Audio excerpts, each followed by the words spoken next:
Yeah, it's very sort of medicalized, and it's not a holistic way of leaving our bodies and going into the afterlife, and still obviously we can still connect with our souls of our family and friends. So, yeah, I think it's really important about how we can use creativity to get us through these times of grief. And I don't know about you, but I know quite a lot of people that have been leaving the planet. And yeah, it's like finding new ways of dealing with our grief, and using it for our personal transformation. So instead of being at sort of end of our lives that we're like, oh my God, life's ruined now because this person's out of my life, or this hasn't gone wrong, or life hasn't come out how I wanted it to be, but actually as a growth and a personal transformation where we can still grow and find a new mission, a new life, and expand our consciousness. Yeah. So I don't know if you want to talk about your personal transformation, your grief and how it changed you, and what tools that you found that could support you. I mean, often we have some tools with us already that we can use if we're lucky enough that we've done personal work and we've done personal transformation. But often, like say for the wide majority, I'd say it's still a very difficult subject to talk about, and difficult way of actually how we process it. So I'd love to hear about how you processed your grief and the loss of your partner, and how you can inspire others to find a different way of accepting, processing, honoring ourselves and them through these really difficult but also transformational times for us. Wow. There is so much to share there. And as you were speaking, there were so many things that, I want to come to that. I want to come to that. And I'll flow and see where we go with it. But for sure, I very much agree with you. And I see, like, I look in the world and the way that our culture processes grief or doesn't process grief, basically. Like our paradigm, we're both English women, right? Our paradigm has been keep calm and carry on. We come from a few decades ago that it was repress everything and just get on with life and put it all aside. And we're seeing now, like, those that are at the cutting edge of therapy, somatic work, are really realizing how actually this creates disease within us, right? Repressed emotion, stored emotion. It's like, I like to kind of liken it to the champagne bottle.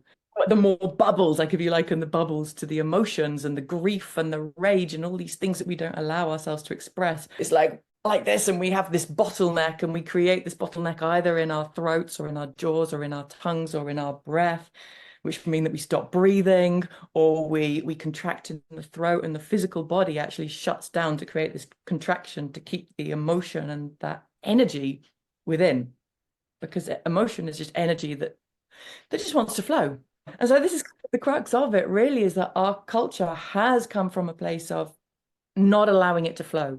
It's repressing, it's keeping it in, and that creates this explosion, and then we can lash out, or then it can come out into unhealthy, abusive, violent ways of expressing that, because it's not just given a safe, conscious space to release and to feel and to be with that energy when it's there.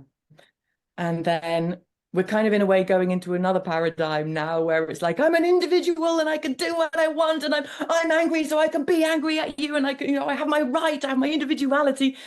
That's another stage. It's like, Nietzsche's model, and Nietzsche had a model of the camel, the lion, and the child.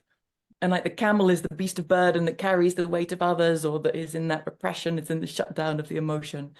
And then the lion is like, I'm the individual, roar, I can roar if I want.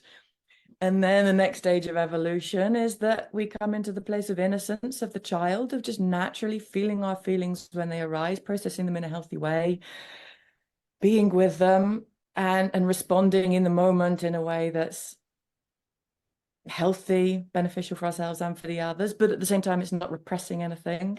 It's just allowing the emotion to be expressed. And so I feel that's the kind of the paradigm that I want to help usher people into, because this is a way that is the most healthy for ourselves and for others, and for the amount of conflict and issues that we have on this planet, to really learn how to deal with the emotions in a safe way. And we're not given the tools to do that, but we can all learn the tools, right? So it's like, I like to liken it to also a baby. A baby regulates with the mother. the mother being the bigger body, the larger body that can receive the vibrations of the fear or the pain or whatever it is, and help soothe the nervous system of the baby, because it's that bigger body. And Mother Earth can do that for us, being the bigger body. And a safe conscious space can do that for us. So this is why also I do the work that I do, because it's offering safe conscious spaces where people can go into trauma, wounding, places where grief, where challenging emotions have been stored. They haven't been allowed to be expressed at the time, or we didn't have the tools to express them at the time. Like in many cases, a lot of trauma that comes from childhood, when we had to just behave in a certain way. And so we learned to repress it and keep it all inside, or again, explode and deal with it in an unhealthy, destructive way. So it's really about learning how to feel them, feel emotions and process them and digest them, so that they can no longer have to subconsciously sabotage us.